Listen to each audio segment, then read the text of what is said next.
सीजेपीच्या अभिजित दिपकेंचं जंतर मंतरवरील आंदोलन सुरूच। आजही जंतर मंतरवर आंदोलकांची मोठी गर्दी। जंतर मंतरवर पोलिसांचा कडक बंदोबस्त तैनात। जंतर मंतरवर आंदोलनस्थळी अभिजित दिपके आणि पोलिसांमध्ये बाचाबाची। चर्चा करण्यावरून दिपके आणि दिल्ली पोलिसांमध्ये वाद। चर्चेसाठी येण्याचं पोलिसांचं दिपकेंना आवाहन, तर जंतर मंतरवरच चर्चेसाठी दिपके ठाम। कॉकरोच जनता पार्टीच्या आंदोलनामध्ये 118हून अधिक पोलीस आणि 60 आंदोलक जखमी। 15 ते 20 शासकीय वाहनांची तोडफोड आणि सार्वजनिक मालमत्तेची हानी। 70 आंदोलक ताब्यात।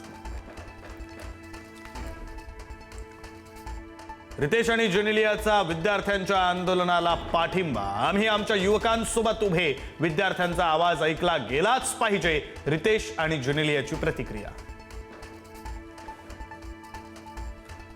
राज्यामध्ये पुढील 4 दिवस पावसाचा जोर कायम। मुंबई, ठाणे, रायगडला आज पावसाचा ऑरेंज अलर्ट। कोकण घाटमाथ्यावरही पाऊस बरसणार।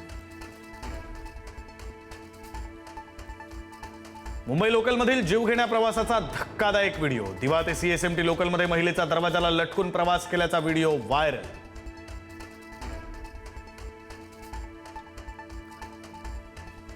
किमान आधारभूत किमतीसह प्रलंबित मागण्यांसाठी शेतकरी आक्रमक। पंजाब आणि हरियाणाच्या शंभू बॉर्डरवर पुन्हा शेतकरी एकत्र।